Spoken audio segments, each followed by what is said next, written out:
وَمَن يُعَظِّمْ شَعَائِرَ اللَّهِ فَهِيَ مِن تَقْوَى الْقُلُوبِ، اگر شعائر خدا کی عزت اور احترام ہے تو تیرے دل میں خوف خدا ہوگا، پھر تو گناہ نہیں کرے گا۔ ممکن نہیں کوئی عاشق حسین اور گناہ کرے، ممکن نہیں کوئی عاشق علی اور گناہ کی طرف جائے۔ کوئی سوچ بھی سکتا ہے کہ سلمان گناہ کرے، حبیب گناہ کرے، مالک اشتر گناہ کرے، خمینی گناہ کرے، حسینی گناہ کرے، سوچ بھی نہیں سکتے، کیونکہ من تقوی القلوب۔ عباس بنے شاعر کے احترام کی وجہ سے۔ یہ علم پرستی نہیں ہے، یہ لکڑی پرستی نہیں ہے، یہ عزت ہے، نسبت ہے۔ تو حجر اسود کو چومتا ہے، کیوں چومتا ہے؟ وہ بھی تو پتھر ہے بندے خدا۔ نسبت خدا سے صحیح صفا و مروہ کرتا ہے۔ ان پہاڑیوں میں کیا رکھا ہے؟ ہاجرہ اللہ کی اطاعت کے لیے گئی تھی، اللہ نے کہا اسے یاد کرو، اس نے میرا نام زندہ رکھا، اس کے نام سے میرا نام زندہ ہوگا۔ حسین نے خدا کا نام زندہ رکھا۔ تو یہ ایک سازش ہے۔ آج آپ پروٹیسٹ کریں گے، قرآن جلایا گیا سویڈن میں، اس سے پہلے ڈنمارک میں،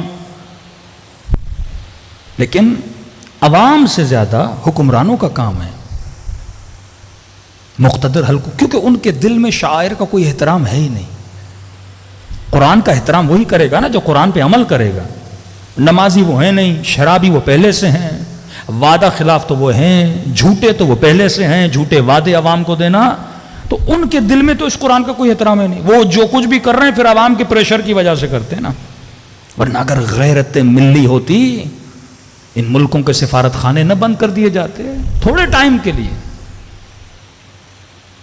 ایک عالم دین سعودی عرب نے اس کا گلا کاٹا تھا، آیت اللہ نمر،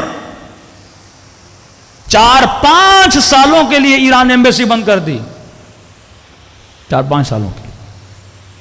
نمر ایرانی نہیں تھا، شیعہ تھا۔ موت العالم موت العالم ہوتا ہے کہ اگر تو ہمارے علماء کا احترام نہیں کرے گا، وہ کسی بھی فرقے کا ہو۔ ہمارے یہاں بعض اداروں کے ذہن میں یہ وہم ہے کہ پتہ نہیں پاکستانی شیعہ کوئی ایران پرست، یہاں کوئی ایران پرستی نہیں ہے۔ ہمارے یہاں علماء کی ایک قدر ہے۔ پورا عراق آیت اللہ سستانی کی سنتا ہے۔ سستانی کون ہے؟ ایرانی۔ یہ ان کے ذہن میں ہے ہی نہیں کہ بندہ ایرانی ہے کیا ہے۔ وہ ہمارے یہاں احترام مرجع کا ہوتا ہے، وہ کسی بھی قوم کا ہو، وہ کسی بھی مکتب کا ہو، وہ کسی بھی ملک کا ہو۔ شیعہ مرجع کا احترام کرتا ہے۔ پورا عراق آیت اللہ سستانی کی سنتا ہے۔ اس سے پہلے آیت اللہ محسن الحکیم عراقی تھے، پوری دنیا کے شیعہ ان کی اتباع کرتے تھے۔ ہمارے یہاں نسل پرستی تو ہے ہی نہیں۔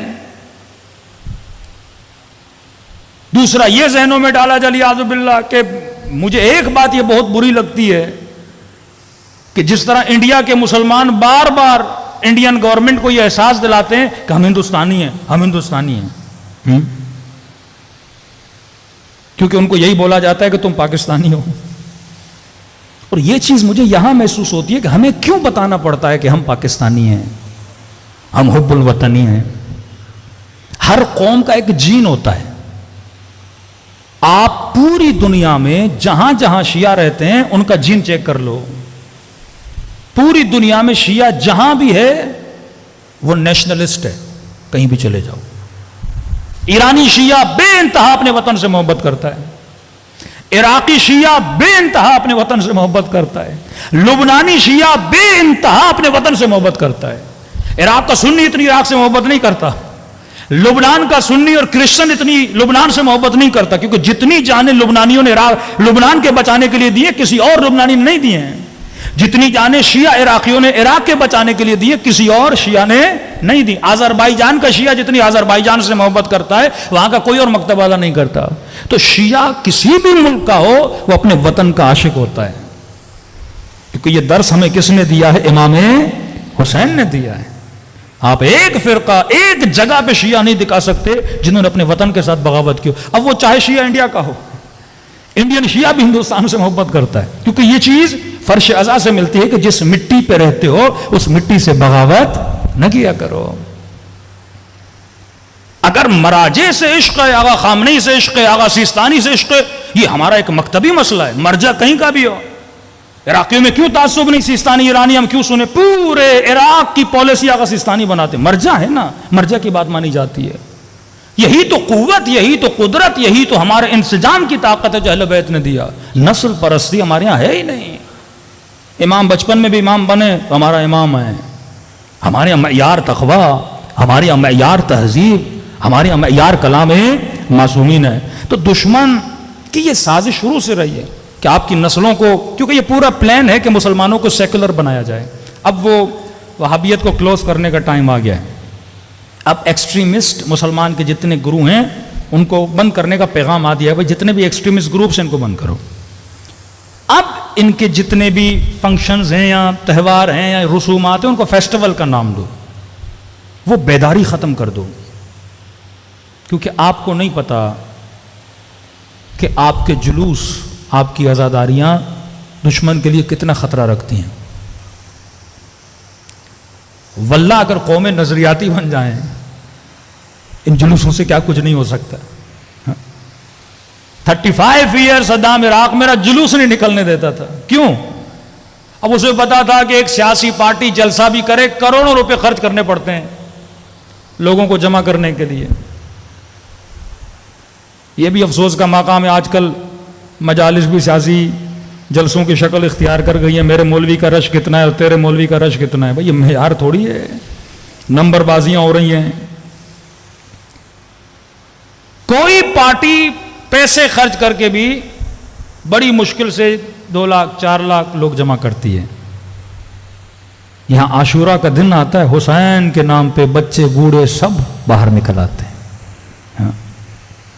یہ کس قوم کے پاس یہ جذبہ ہے مجھے بتائیے؟ پوری دنیا میں کون سی قوم ہے جو اپنے اتنے لوگ باہر نکالے؟ یہ ٹریننگ تھی مکتب اہل بیت میں تاکہ اپنے حق کے لیے بندہ باہر نکلنے کا جذبہ رکھے. کسی اور کو نکالنا بڑا مشکل ہے, لیکن شیعوں کو تو ٹریننگ ہے. لوگ 3 دن کا دھرنا نہیں دے پاتے.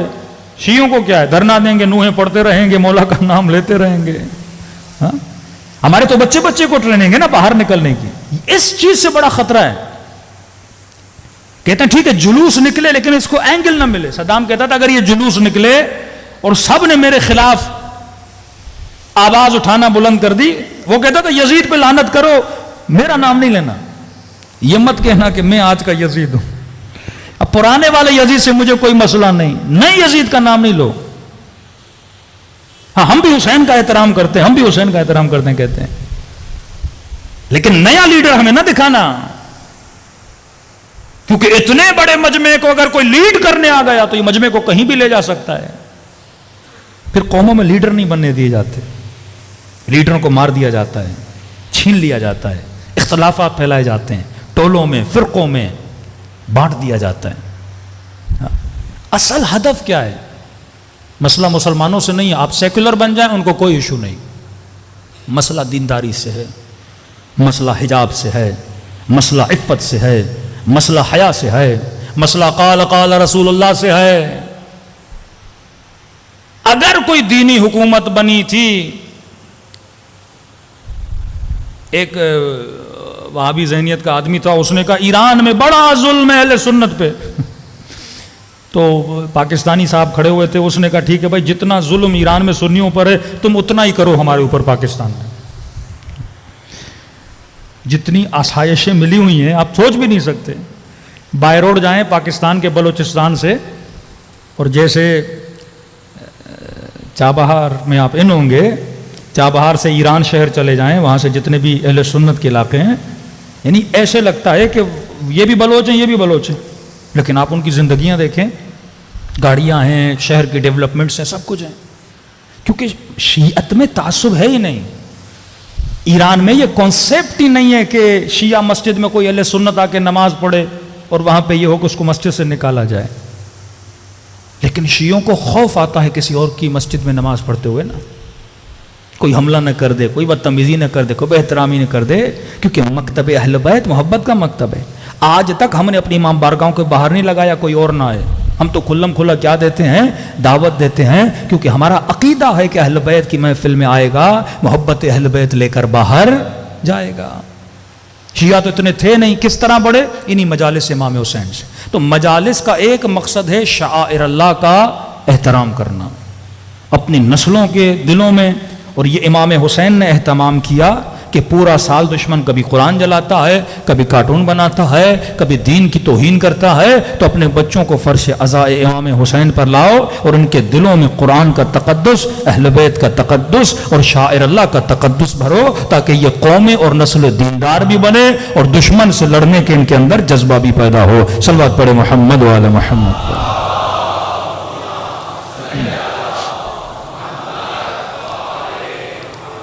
وَأَجِّلْ فَرَجَهُمْ۔